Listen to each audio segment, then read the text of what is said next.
తెలంగాణపై కూడా మొంతా తుఫాన్ ఎఫెక్ట్ భారీగా ఉండబోతోంది.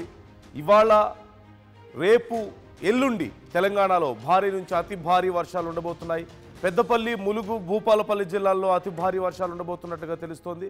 అలాగే నిర్మల్, నిజామాబాద్, భద్రాద్రి కొత్తగూడెం, ఖమ్మం, నల్గొండ, సూర్యాపేట, మహబూబాబాద్, వరంగల్, హన్మకొండ, యాదాద్రి, భువనగిరి, వికారాబాద్, సంగారెడ్డి, మెదక్, కామారెడ్డి, నాగర్ కర్నూలు జిల్లాల్లో భారీ వర్షాలు ఉండబోతున్నట్లుగా తెలుస్తోంది.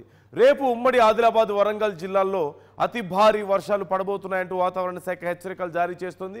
ఇప్పటికే చాలా ప్రాంతాల్లో వర్షాలు పడుతున్నాయి. హైదరాబాద్లో సైతం వాతావరణం పూర్తిగా మారిపోయింది. మేఘావృతమై ఉంది. వర్షాలు మొదలైనటువంటి పరిస్థితి కనిపిస్తోంది. ఈ రోజు సాయంత్రానికి హైదరాబాద్లో కూడా భారీ వర్షాలు పడే అవకాశం కనిపిస్తోంది. చలి కూడా చలి తీవ్రత కూడా కొంత ఎక్కువగా ఉన్నట్లుగానే హైదరాబాద్లో కనిపిస్తున్నటువంటి పరిస్థితి మనం చూస్తున్నాం. ఈ నేపథ్యంలో తెలంగాణలో మొత్తం 19 జిల్లాల్లో భారీ వర్షాలు పడే అవకాశం ఉందంటూ వాతావరణ శాఖ హెచ్చరికలు జారీ చేస్తుంది.